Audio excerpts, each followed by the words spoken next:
গুরুত্বপূর্ণ একটা মূল্যবোধ নিয়ে আমি চলাফেরা করছি এবং অনেকগুলো মানুষকে স্বপ্নের বাস্তবায়নের জন্য কাজ করে যাচ্ছে।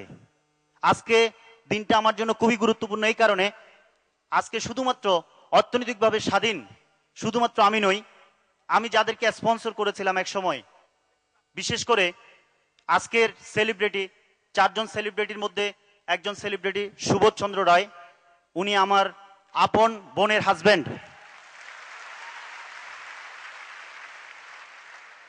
উনাকে আমি আজ থেকে 5-7 বছর আগে উনাকে যখন আমি স্পন্সর করার জন্য ওনার কাছে গিয়েছিলাম, তখন উনি আমাকে বলেছিলেন, যেহেতু বড় বোনের হাজবেন্ড, উনি আমাকে বলেছিলেন, তুমি রাজীব ছোট মানুষ, বুঝতেছো না বিষয়টা, আমি অনেক চালের ভাত খাইছি, তুমি বুঝতেছো না বিষয়টা, এটা মনে হয় তেমন একটা ভালো হবে না।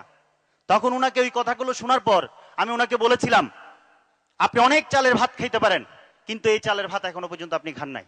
আমি সবাইকে রিকোয়েস্ট করব, ডেস্টিনি সম্বন্ধে অনেকে না জেনে না শুনে মন্তব্য করেন, 100% বুঝে শুনে কাজ করতে হবে।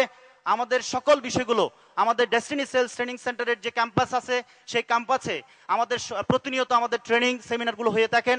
সেই সেমিনার এবং ট্রেনিংগুলো যদি আমরা সঠিকভাবে আমরা নিতে পারি, আমার বিশ্বাস এই ঘরে একদিন এই দেশে প্রত্যেকটা ঘরে ঘরে একজন করে ডায়মন্ডের জন্ম নেবে।